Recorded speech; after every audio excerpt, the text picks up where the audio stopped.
15ª etapa. Islas de Cabo Verde, Sanlúcar de Barrameda. Salida el 13 de julio de 1522, llegada el 6 de septiembre de 1522.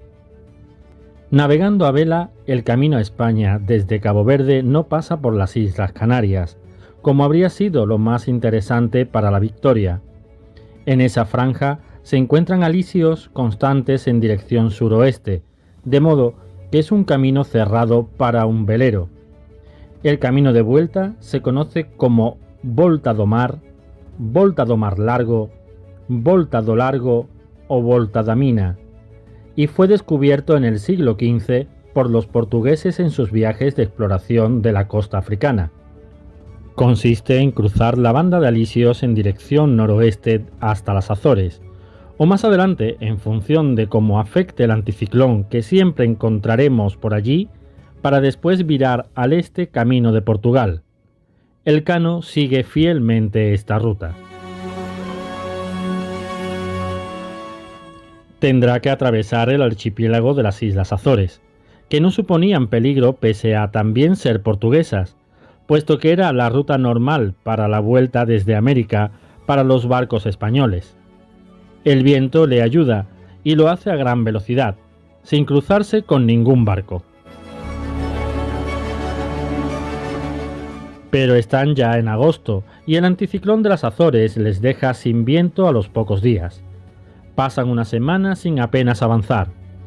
Están ya cerca de la gloria, pero la desesperación y el agotamiento por las bombas de achique, que deben hacer funcionar noche y día, les están dejando exhaustos.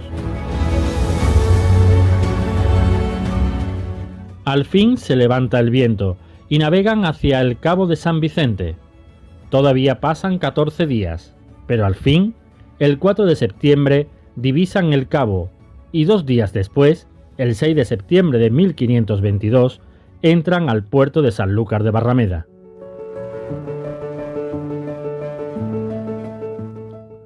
Los sanluqueños ven llegar una nave escorada, parcialmente desarbolada, y de la que asoman 18 escuálidos hombres, flacos como jamás hombres estuvieron, según cuenta el Cano, que les dicen ser los supervivientes de la Armada de Magallanes, y que vuelven de haber dado la vuelta al mundo cargados de especias. Les acompañaban al menos 3 indios de las Islas Molucas, de los 13 que habían embarcado en Tidore 9 meses atrás. La ciudad se presta a atenderlos. Con varias embarcaciones les ayudan a entrar al Guadalquivir, y aunque es de suponer que allí no les faltó de nada, nos consta incluso cuál fue la comida que se ocupó de pagar la casa de contratación en este primer momento. 12 arrobas de vino, 75 hogazas de pan y roscas, un cuarto de vaca y melones.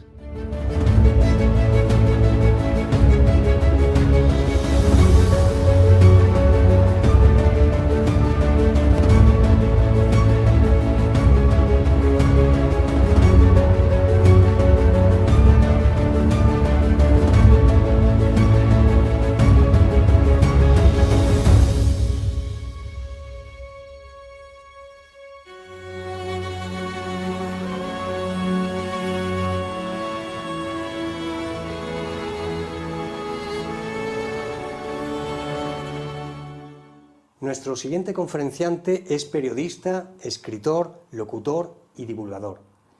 David Sentinella es miembro del podcast La Escóbula de la Brújula, en Podium, Cadena SER.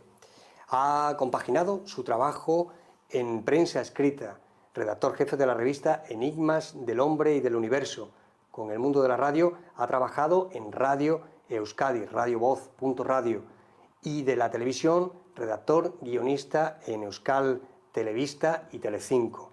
Es autor, entre otros, libros de Más allá de la vida, Cúpula Planeta y El enigma de las momias, que ha sido traducido a varios idiomas.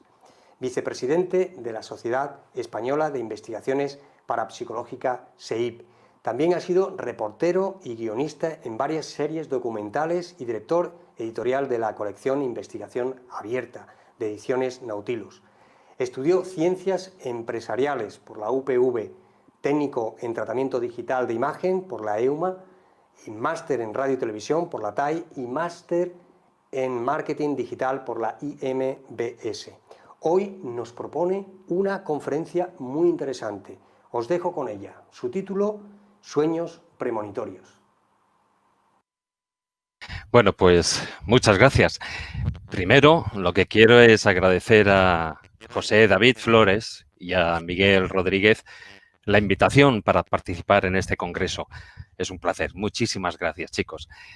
Esperemos que la tecnología se porte bien, al menos porque, bueno, quiero contaros muchas cosas y con el hándicap del tiempo, que siempre corre en contra, bueno, pues ya es suficiente, ¿no?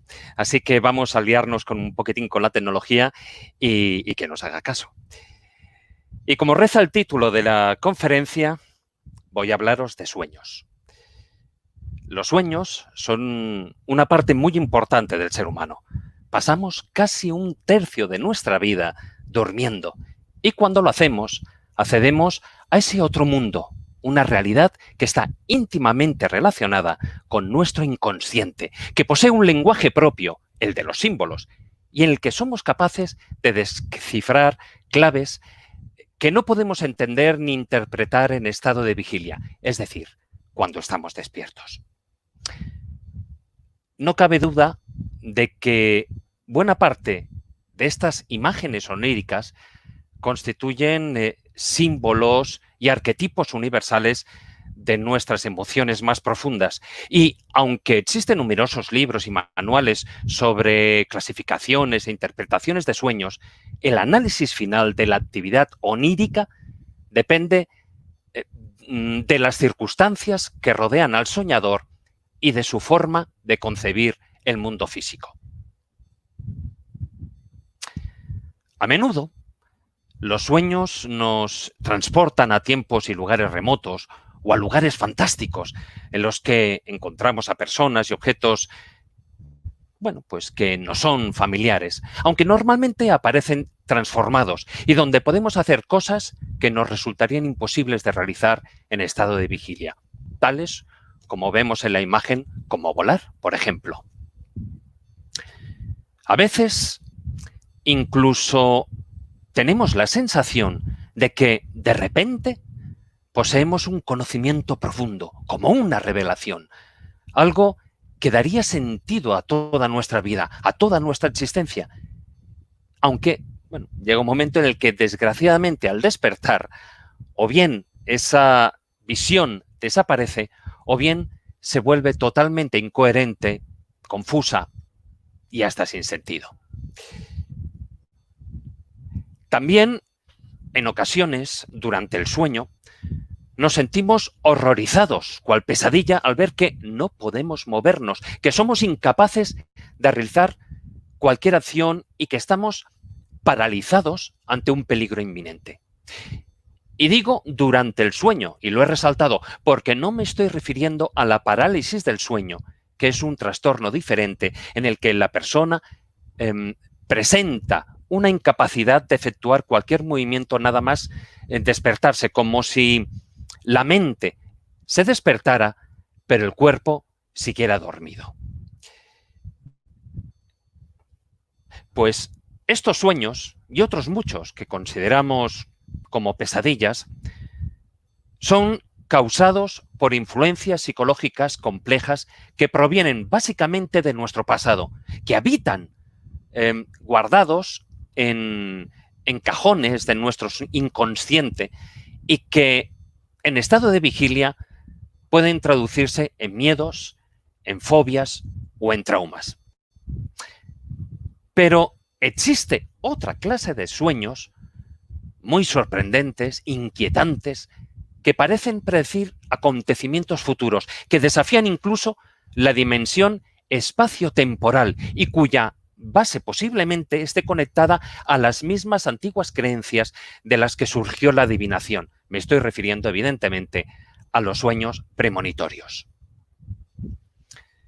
Estos sueños suelen estar envueltos en un simbolismo difícil de interpretar, ya que no hacen referencia a experiencias pasadas, Se trata de mensajes que conectan con nuestro inconsciente y que nos advierten de peligros o nos revelan claves que pueden ser importantes e incluso trascendentales para nuestra vida.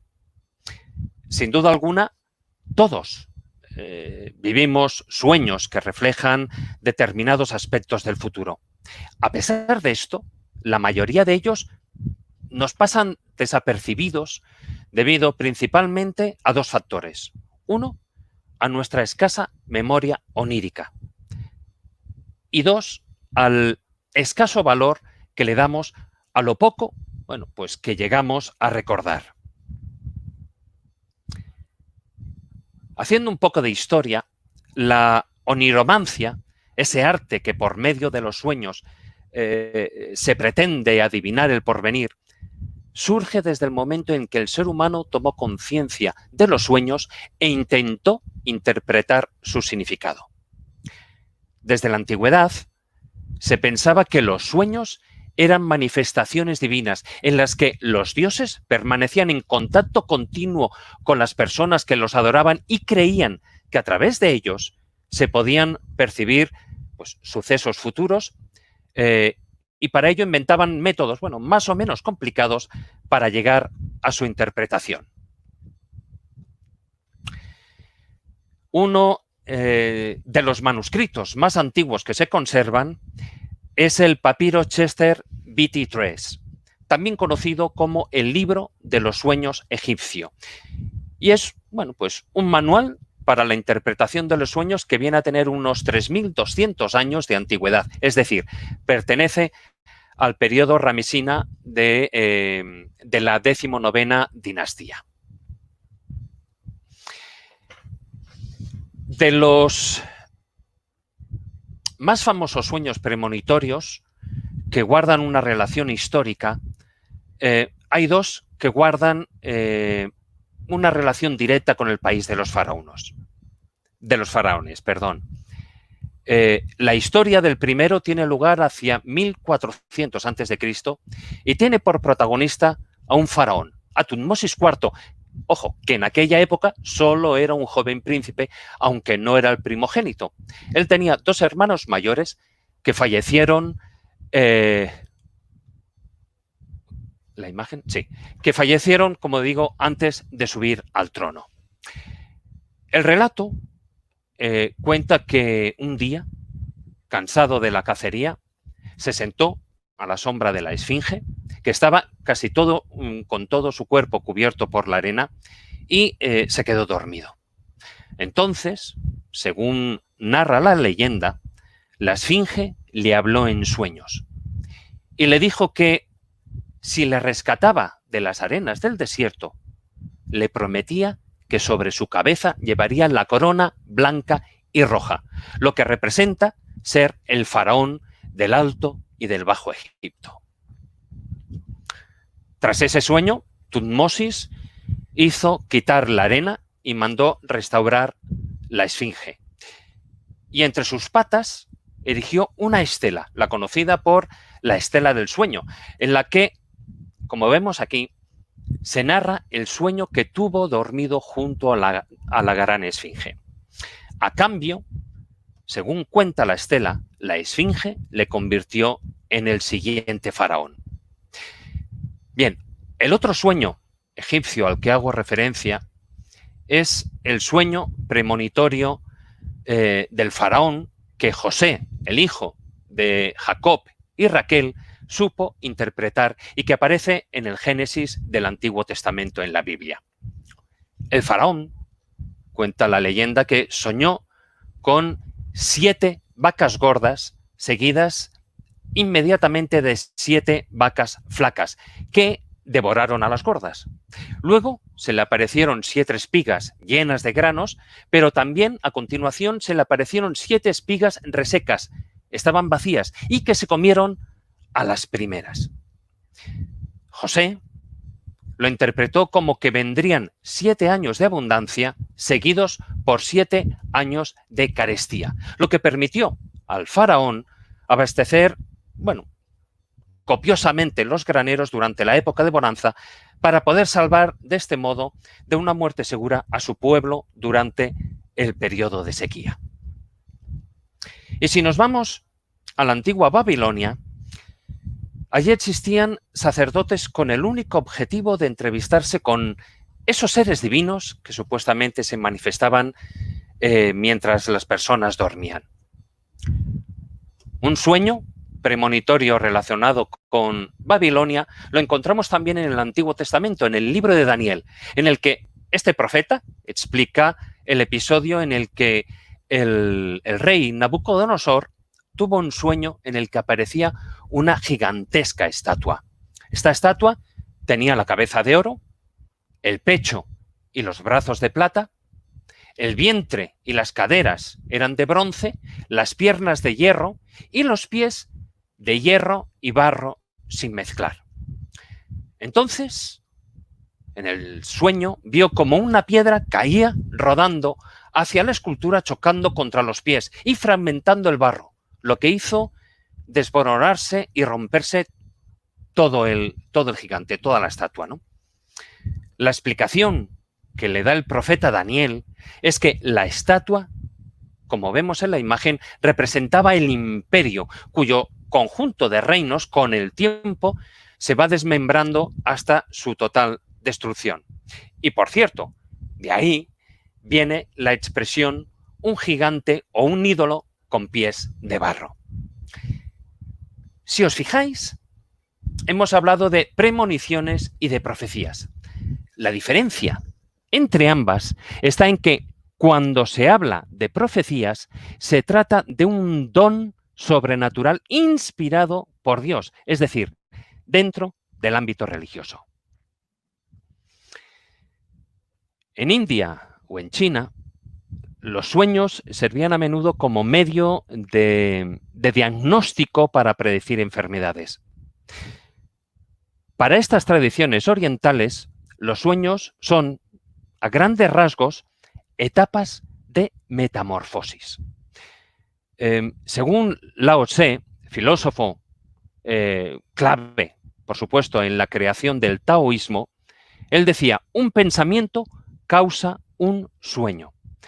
Por eso, los pensamientos del día se reflejan en los sueños y son el resumen de cómo está el cuerpo y el espíritu de la persona que sueña. De estas escuelas milenarias se han derivado múltiples creencias, sectas, religiones.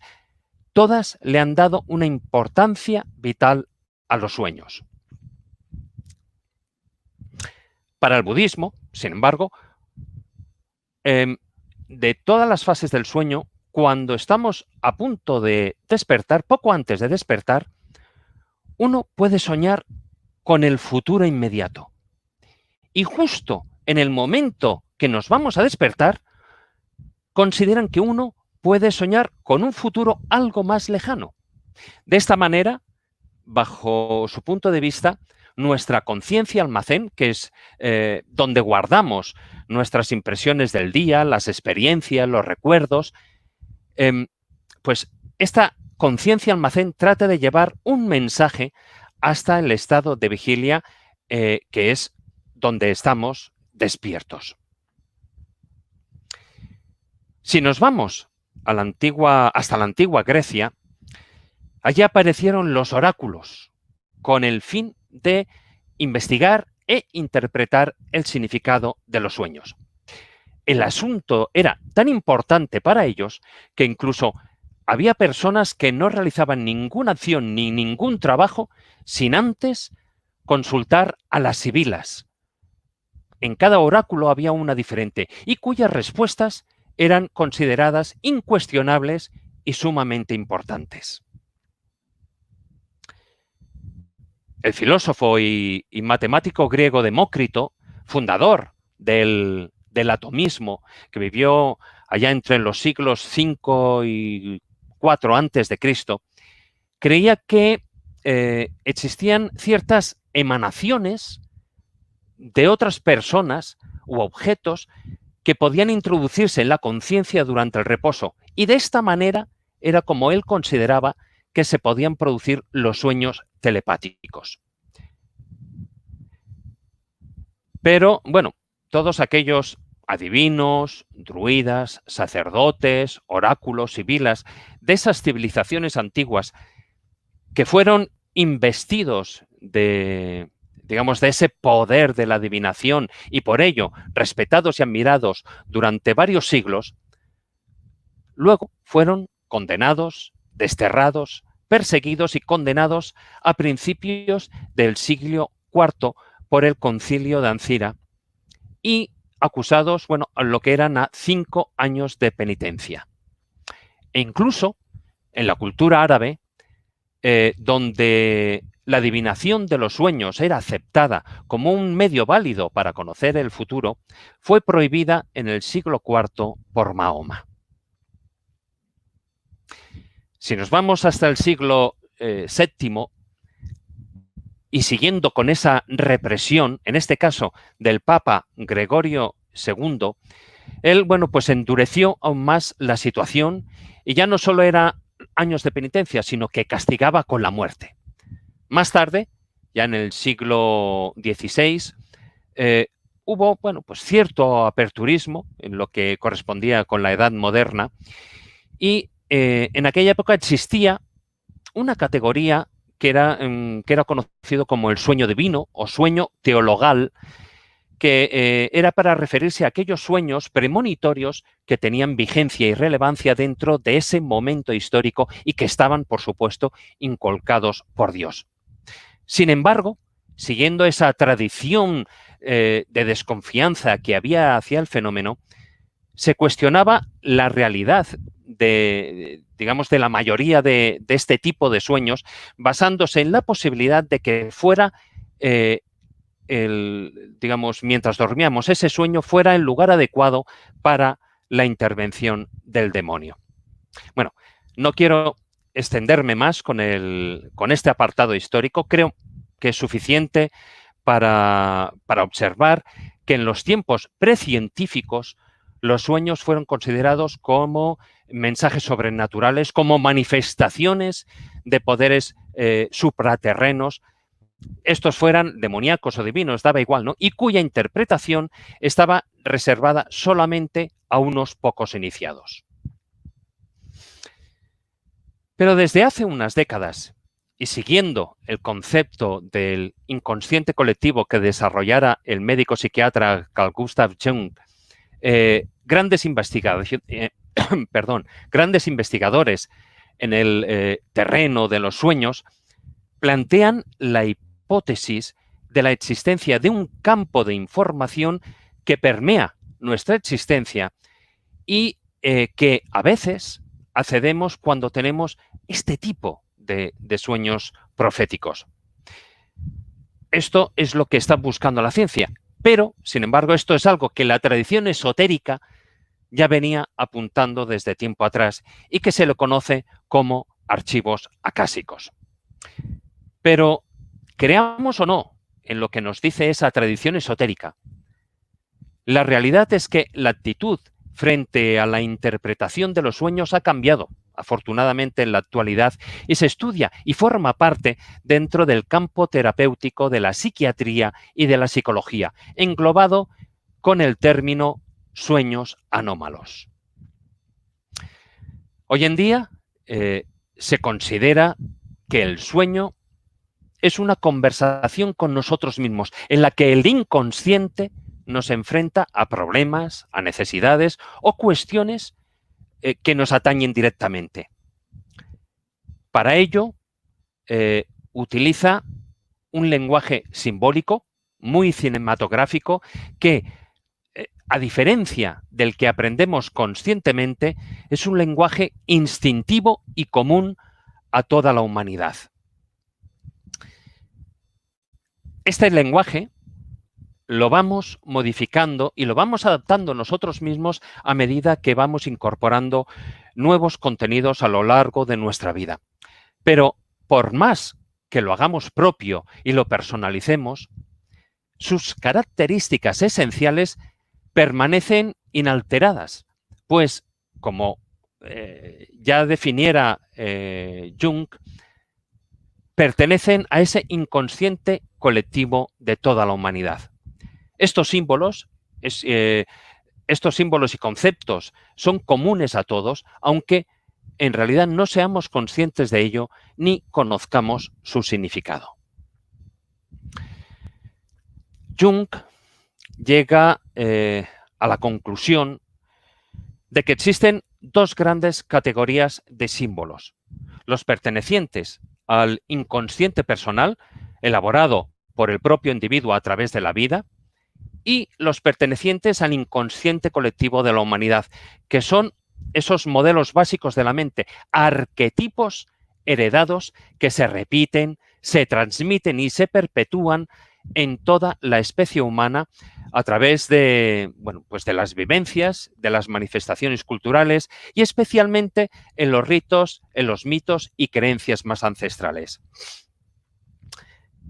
Cada uno de estos arquetipos que estoy mencionando tiene una estructura básica determinada en la que se apoya gran parte de esos métodos de artes adivinatorias desde la antigüedad hasta nuestros días. Pero, ¿significa esto que podemos establecer siempre un mismo significado, una misma interpretación a cada arquetipo que nos permita decodificar un sueño? Para muchos especialistas, no existe una única interpretación de un sueño. En El hombre y sus símbolos, Carl Gustav Jung escribía que la clave de los sueños y sus interpretaciones ya hechas, mecánicas, no tienen ningún valor. Los sueños son fenómenos totalmente individuales y su simbolismo no puede ser catalogado. Ninguna imagen simbólica puede tener un significado único, universal y sistemáticamente establecido. Bien, sirva de ejemplo el vuelo de un águila. La aproximación simbólica que aparece en muchos diccionarios de interpretación de sueños será el simbolismo de ese vuelo del águila será como un indicio del deseo de dominación.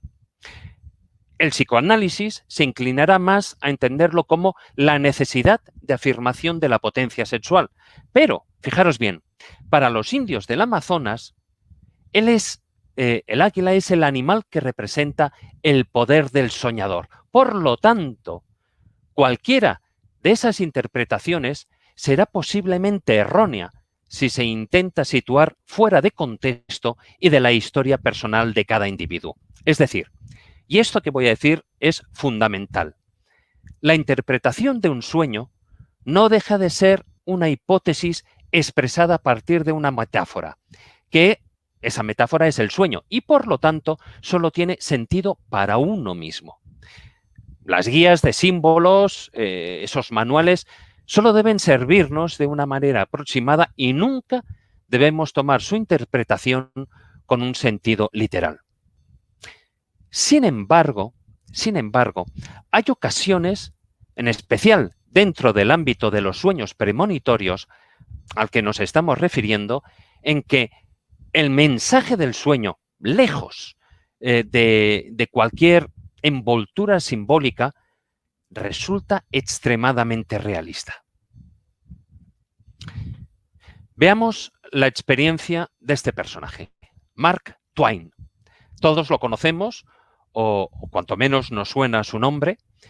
Antes de convertirse en un escritor famoso, con obras como Las aventuras de Tom Sawyer, El príncipe y el mendigo, Un yanqui en la corte del rey Arturo, cuando aún se le conocía por el nombre de Sam Clemens, él trabajó como aprendiz de piloto en el Pennsylvania, que era un barco de vapor que recorría el río Mississippi. Su hermano pequeño, Henry, trabajaba también como administrativo en el mismo barco. Pues bien, Sam un día fue a visitar a su hermana, que estaba en San Luis, y mientras estaba en esa ciudad, él tuvo un sueño muy vivido. Él vio un ataúd metálico apoyado en dos sillas y dentro de él vio a su hermano. Y sobre el pecho de su hermano había un ramillete de flores blancas con una rosa roja en medio. Bien, unos días más tarde, de vuelta al barco, Sam, el hermano pequeño, tuvo una discusión con el piloto jefe y fue trasladado a otro barco, el Lacey. Su hermano, entonces, bueno, pues se quedó a bordo del Pennsylvania, que remontaba el río 2 días antes que el Lacey. Y cuando Sam llegó a Greenville, allí en Mississippi, supo que el Pennsylvania había explotado frente a la ciudad de Memphis y habían fallecido 150 personas. Su hermano, Henry, sin embargo, vivía aún, pero tenía todo el cuerpo lleno de quemaduras y eran muy graves. Sam entonces se pasó 6 días con sus 6 noches junto con él, junto a su hermano, hasta que murió. Entonces Sam, ya agotado, se quedó allí completamente dormido y cuando despertó, el cadáver de su hermano había sido retirado de la habitación y fue en su busca. Y entonces, ¿cuál fue su sorpresa? Que lo encontró tal y como lo había visto en el sueño. Henry estaba en su ataúd de metal, apoyado en 2 sillas, pero fijaros, faltaba un detalle, las flores. Y mientras Sam estaba mirando el féretro, una señora mayor entró en la habitación con un ramillete de flores blancas y una rosa roja en el centro y lo dejó sobre el cuerpo de Henry y se fue. Como puedes ver, la visión de Mark Twain se había cumplido en todos sus detalles. Permitirme que beba un poco de agua.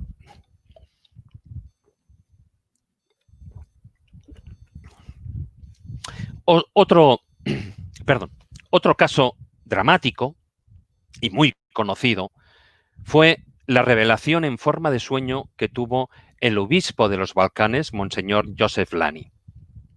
El episodio, yo creo que todos lo conocemos, porque tuvo lugar en 1914, es conocido como el atentado de Sarajevo, un atentado al heredero del trono austrohúngaro, el archiduque Francisco Fernando de Habsburgo. Este asesinato político fue el detonante que desencadenó la Primera Guerra Mundial. En la pesadilla que asaltó al Monseñor la noche del 27 de junio de 1914, Monseñor vio sobre el escritorio de su despacho una carta que llevaba el escudo de armas del heredero del trono, cruzado con un ribete negro. Al abrirla, fue testigo de un texto o de una escena terrible, ¿no? El archiduque, junto a su esposa, estaban sentados dentro de un automóvil cuando de forma inesperada un par de hombres armados se les acercan para dispararles casi a quemarropa. El texto de la carta decía,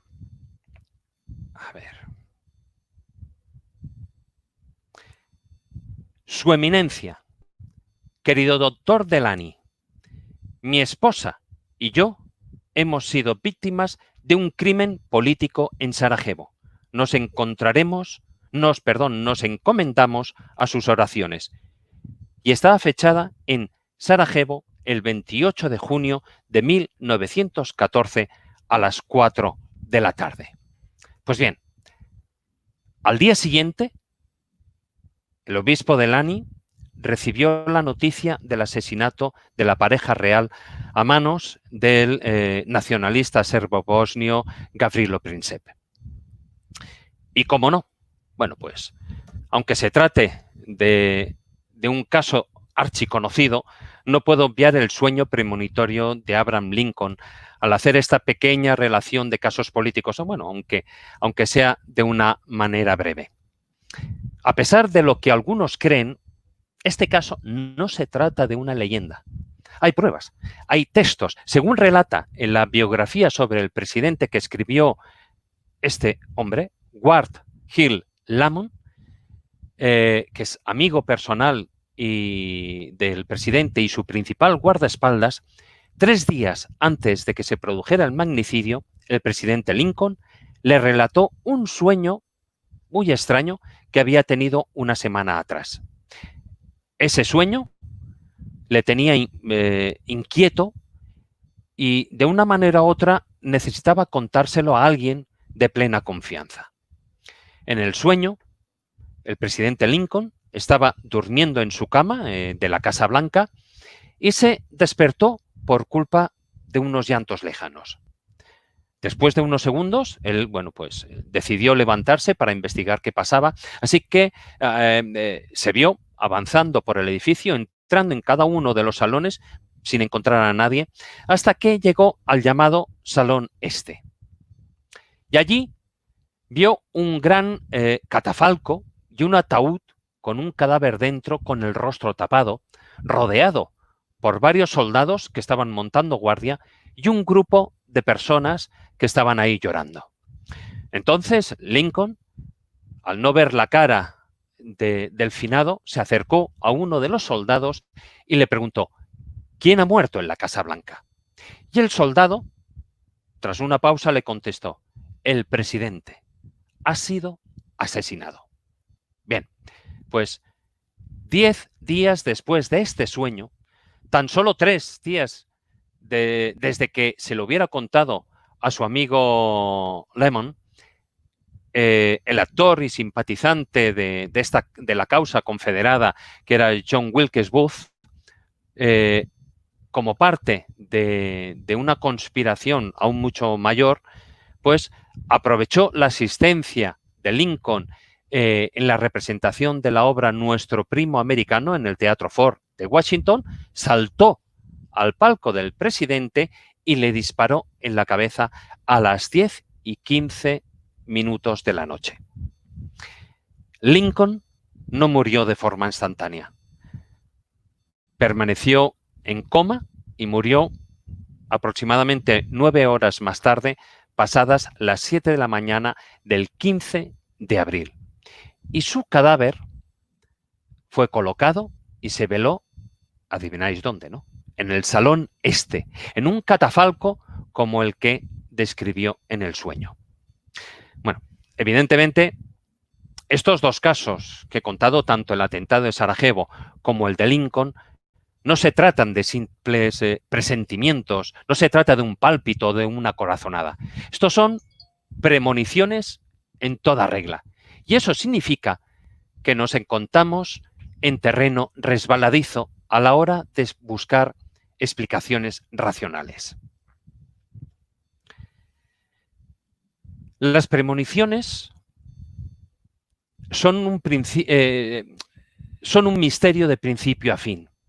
Y en realidad, a pesar de las diferentes investigaciones realizadas a lo largo de los años, todavía no sabemos a ciencia cierta si son un mero producto del azar, o sea, por pura casualidad, lo cual en ese caso nos lanza a hipótesis esotéricas, o si se producen por causalidad, es decir, nuestra mente, por decirlo de alguna manera, posee cierta información o conocimientos y en base a ellos proyecta una predicción. Y entre estas dos opciones, entre ambas opciones, podría haber una tercera alternativa. Una alternativa que surge de los esfuerzos de la propia ciencia para intentar explicar eso que llamamos presentimientos, y es relacionándolos con el inconsciente, o más bien con el lugar donde yace la conciencia. La hipótesis que plantean algunos científicos es la siguiente.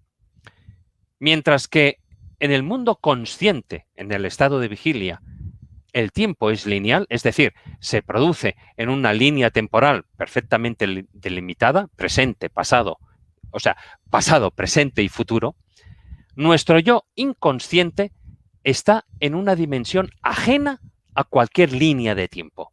De esta manera, el futuro puede presentársenos en cualquier momento y en cualquier forma. Esta hipótesis vendría a dar explicación a los diferentes casos de sueños precognitivos o premonitorios.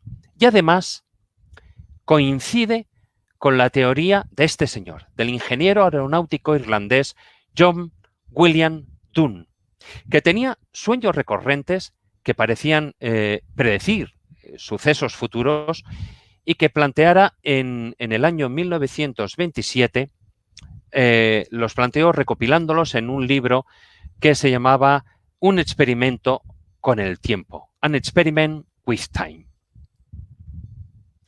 A modo de ejemplo,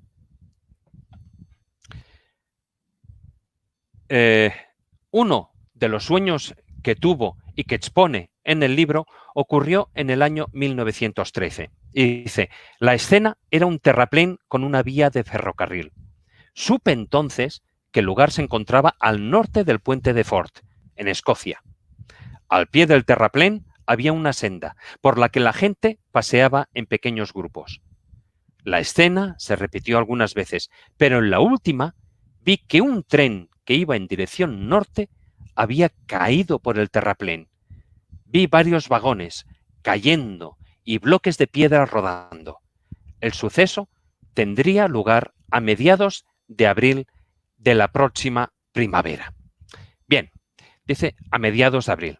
Pues el 14 de abril de 1914, el tren correo que se conocía con el sobrenombre de El Escocés Volador saltó el parapeto apenas unos kilómetros al norte de ese puente, del puente Fort, y cayó sobre el campo de golf desde 6 metros de altura. Bueno, como he dicho, el libro Un experimento con el tiempo es un ensayo sobre la precognición y la experiencia humana del tiempo. La teoría de Dunne, que elaborada a partir de todos esos años de experimentación con estados precognitivos inducidos y de sueños premonitorios, es que en realidad todo el tiempo es eternamente presente. Es decir, que pasado, presente y futuro están sucediendo al unísono, están sucediendo a la vez de alguna manera. Y la conciencia humana, sin embargo, en lugar de experimentarlo todo a la vez, lo hace de forma lineal.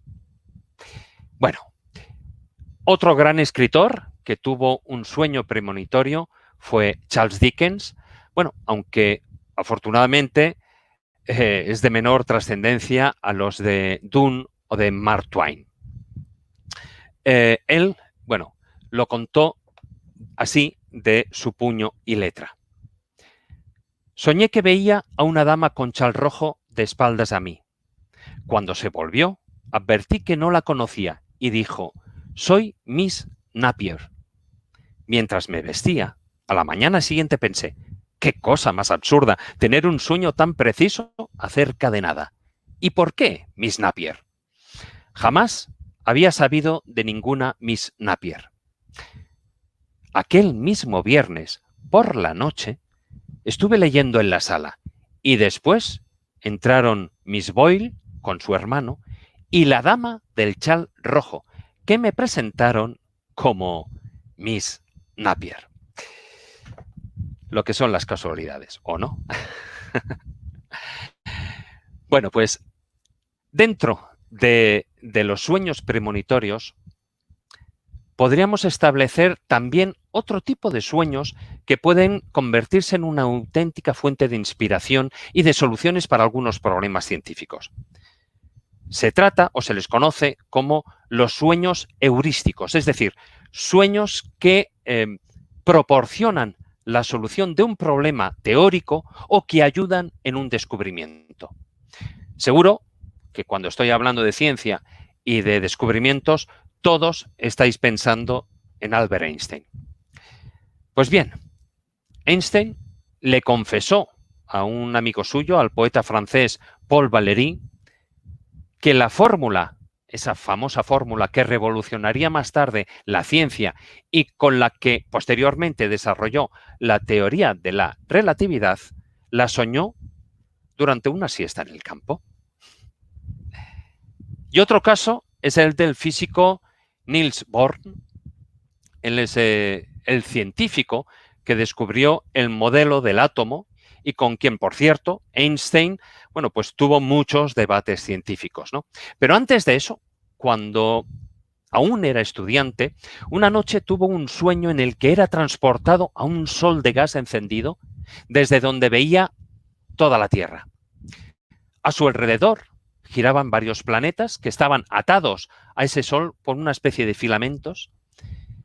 A veces, él decía, el gas se convertía en sólido y los planetas giraban en torno al Sol a una gran velocidad. Al despertarse, Born se dio cuenta de que había descubierto, a través del sueño, os lo podéis imaginar, el modelo del átomo, que en aquellos momentos era objeto de grandes estudios.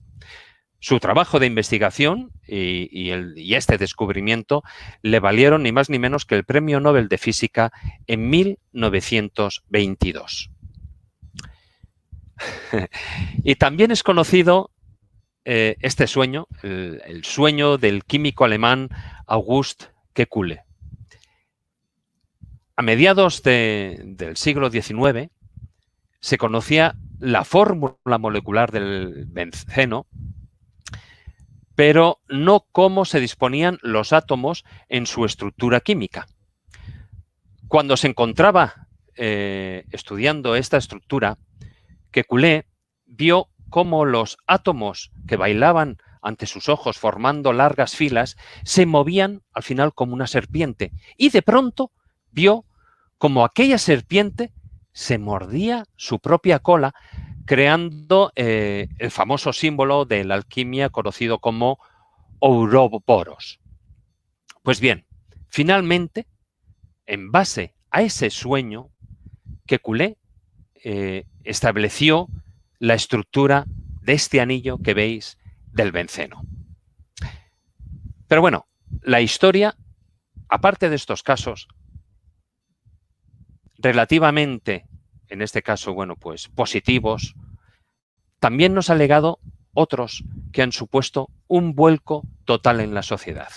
Ya no solo por la premonición, sino por el alcance devastador de la tragedia. Todos conocemos muchos de estos casos. El más conocido de todos, posiblemente por las películas, por la historia, por todos los sueños premonitorios que ha habido a su alrededor, sea el del Titanic. Muchas fueron las personas que afirmaron tener sueños premonitorios en relación con la tragedia del Titanic el 15 de abril de 1912. De todas ellas, una fue especialmente investigada por el doctor, el catedrático en psiquiatría Ian Stevenson, y esta investigación fue publicada en 1960 en la revista de la Sociedad Estadounidense de Investigación Psíquica. Este caso, que lo resalto sobre el resto, es el caso de Conon Middleton, un hombre de negocios de Londres que soñó 2 noches consecutivas con el hundimiento del Titanic y viendo cómo todos los pasajeros, asustados, completamente aterrados, nadaban junto a la nave. Conon Middleton, él había adquirido su pasaje el 23 de marzo, aproximadamente una semana más tarde, es decir, 10 días antes de la fecha de partida, el 10 de abril, vio en su sueño al Titanic flotando, digamos, en el mar con la quilla al aire, como vemos en la imagen, y los pasajeros y su tripulación nadando a su alrededor. Bien, a la noche siguiente tuvo el mismo sueño. Todo esto le llevó, bueno, pues a miedo, porque, bueno, pues él iba a viajar en ese barco. Así que, bueno, pues hizo unas cuantas gestiones y decidió cancelar su pasaje 4 días después. De hecho, como consta en el registro de la compañía naviera. Justo cuando recibió un cable de Nueva York confirmando que podía aplazar ese viaje de trabajo. Bueno, pues después de haber cancelado su pasaje, Conon Middleton comentó a los miembros de su familia y a sus amigos el sueño que había tenido del hundimiento del buque y existe constancia escrita del mismo. En el sueño, él decía tener la sensación de estar flotando en el aire por encima de todo ese naufragio. Conon Middleton nunca había tenido sueños de este tipo y, de hecho, no los volvió a tener nunca más. Aunque, bueno, afortunadamente, pues le salvó la vida. Otro caso, mucho más reciente, me llama mucho la atención. Casos de vuelos, los hay bastantes. Aquí en España, por ejemplo, tenemos un caso también conocido donde fallecieron muchísimas personas. Se trata de en el aeropuerto de Canarias, en el aeropuerto de Los Rodeos. Pero este caso es el desastre del vuelo 191 y su protagonista es David Both, el hombre que vemos ahí en la imagen. En mayo de 1979, David Both, un oficinista de Cincinnati, en Ohio, él tuvo durante 10 noches consecutivas la misma pesadilla. Él era testigo de cómo un gran avión con los colores de los Estados Unidos levantaba el vuelo con problemas y de repente se inclinaba para acabar estrellándose en la pista con una enorme explosión de fuego y de humo negro. Cada día de esos 10 días que él iba teniendo el sueño, iba ganando en claridad hasta el punto en el que David era capaz de sentir la catástrofe con todos sus sentidos, es decir, podía oler el combustible e incluso sentir el calor de las llamas del incendio. David Both presentía que ese sueño era algo más que una simple pesadilla recurrente. Y el martes 22 de mayo de 1979 decidió advertir por teléfono al aeropuerto de Cincinnati. Con los datos que le ofreció, él dijo que se trataba de un avión trimotor de la American Airlines y dio una descripción del aeropuerto.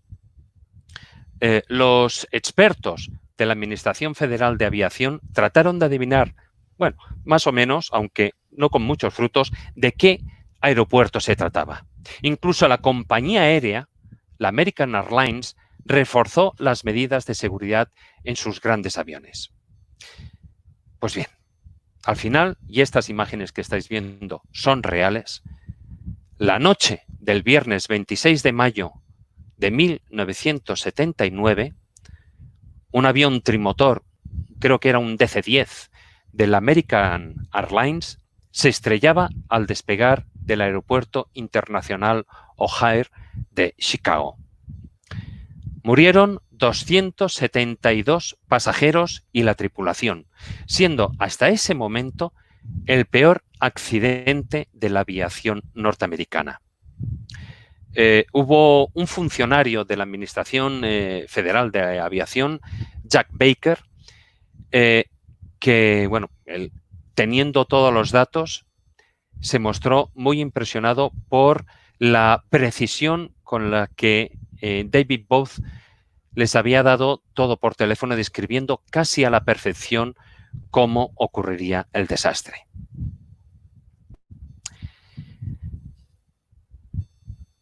Y hay otro desastre, otra catástrofe que a mí me llama muchísimo la atención. Se trata de la catástrofe de Aberfan, un pueblo de Gales. Hay muchos casos de premoniciones relacionadas con esta catástrofe. muchos de ellos relacionados con niños. Uno de ellos, Erin May Jones, era una niña de 9 años que vivía en este pueblo galés, en Aberfan, y la mañana del 20 de octubre de 1966, la niña se fue a su madre y le contó que había tenido una terrible pesadilla en la que el edificio de su escuela había desaparecido debajo de una gran masa negra que lo había aplastado. Al día siguiente hubo un desprendimiento en la montaña y 500.000 de toneladas de carbón se deslizaron sobre el pueblo minero.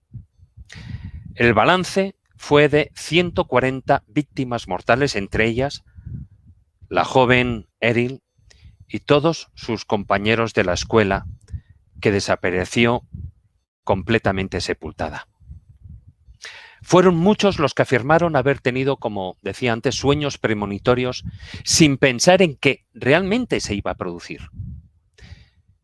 Sin embargo, hay un psiquiatra londinense, este hombre, John Baker, él decidió investigar el tema en profundidad y halló más de medio centenar de estas premoniciones que parecían auténticas, porque habían sido además realizadas, por supuesto, con fechas anteriores al suceso, y además existían testigos o pruebas que lo testiguaban. Un detalle curioso: las premoniciones que iba teniendo la gente iban en aumento a medida que se acercaba la fecha fatídica y alcanzaron, digamos, un impresionante pico la noche de la víspera. Ese fue el día en el que mayor número de premoniciones hubo. A partir de este trabajo de John Baker, se creó la Agencia Británica de Premoniciones con el objetivo, bueno, pues de anticipar catástrofes similares y de salvar vidas. Sobre este caso, bueno, pues se han hecho muchas películas. En fin, no me voy a extender más. Hay casos dentro del 11S, todos hemos leído, dentro del 11M. Son casos demasiado recientes, he preferido no tocarlos. Y como digo, no me voy a extender más. Cuanto menos seguro que los ejemplos y los casos que hemos visto, a pesar de ser una pequeña selección de una larga lista, son suficientes para, cuanto menos, invitaros a reflexionar sobre el fenómeno de los sueños premonitorios. Y una reflexión más. A pesar de que no sabemos cómo funciona exactamente, de que la ciencia no ha encontrado hasta la fecha una explicación plausible para la realidad del fenómeno, parece ser que durante los sueños somos capaces de trascender a otros planos donde captamos información de acontecimientos que tienen lugar en el futuro o cuanto menos en el futuro que marca nuestra concepción lineal del espacio-tiempo, a la que antes me he aludido. Bueno, quizás algún día, quién sabe si gracias a un sueño o un sueño premonitorio, descubramos la solución al enigma. Muchísimas gracias por vuestra atención.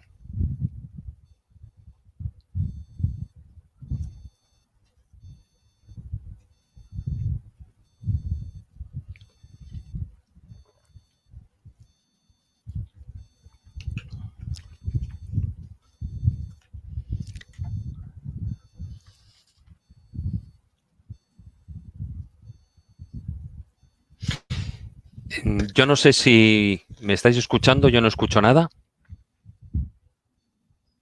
Estoy leyendo en la pantalla una pregunta. ¿Podría ser que se confundan sueños premonitorios con episodios de déjà vu y por lo tanto no tendrían nada de premonitorios? Bien, hay investigadores que han especulado ese tema. Para mí son dos fenómenos absolutamente diferentes. Sería largo, extenso, hablar de ello.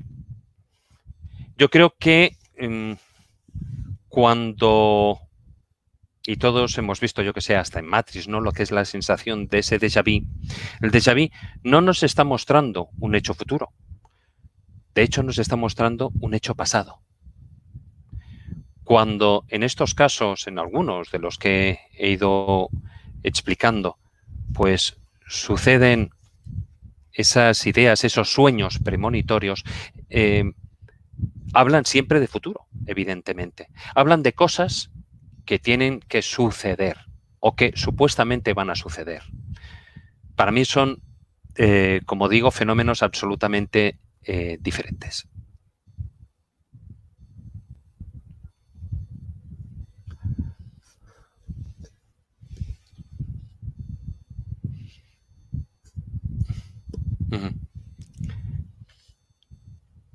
Sí. Siempre que se cuentan, lo que es.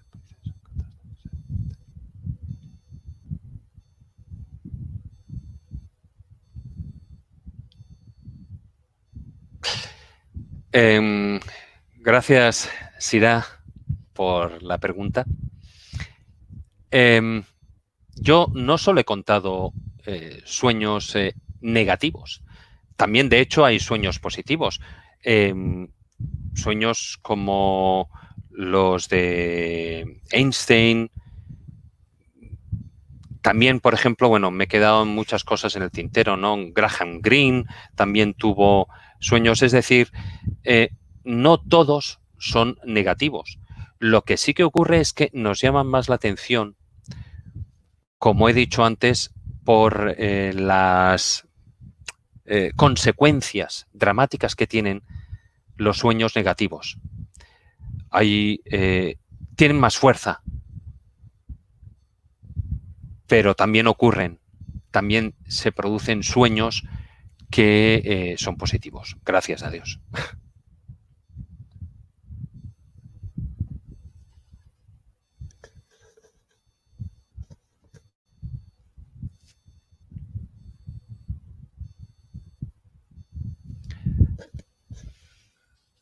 Chicos, yo no sé, porque no estoy escuchando nada.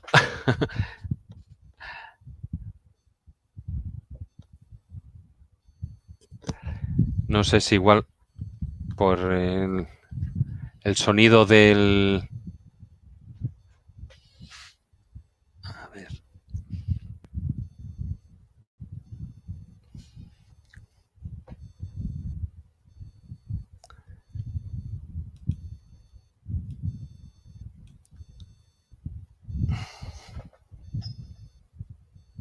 Chicos, no escucho nada. No sé si hay preguntas o no. David. Ahora sí que os escucho. Sí, chicos, no escucho nada. No claro, sé. tú te estabas escuchando a ti mismo en este caso. No, que va, ni eso. Bueno, lo interesante es que te hayan estado escuchando todos los amigos que estaban pendientes de toda la conferencia, magnífica conferencia que nos ha ofrecido. Todo ha ido bien, ¿no? No ha habido problemas. Perfecto, todo. Hay algunas preguntas más que se han quedado en el tintero. Si te parece, David, te las pasaré por privado y si es posible, pues le contestas a estos amigos que la han realizado.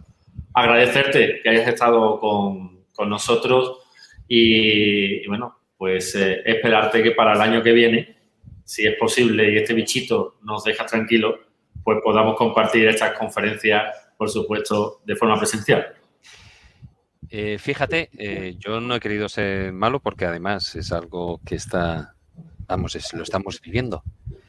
Pero sobre el tema precisamente del COVID-19 también ha habido premoniciones. También, y lo saben. Pues lo dicho, David, muchísimas gracias, de verdad.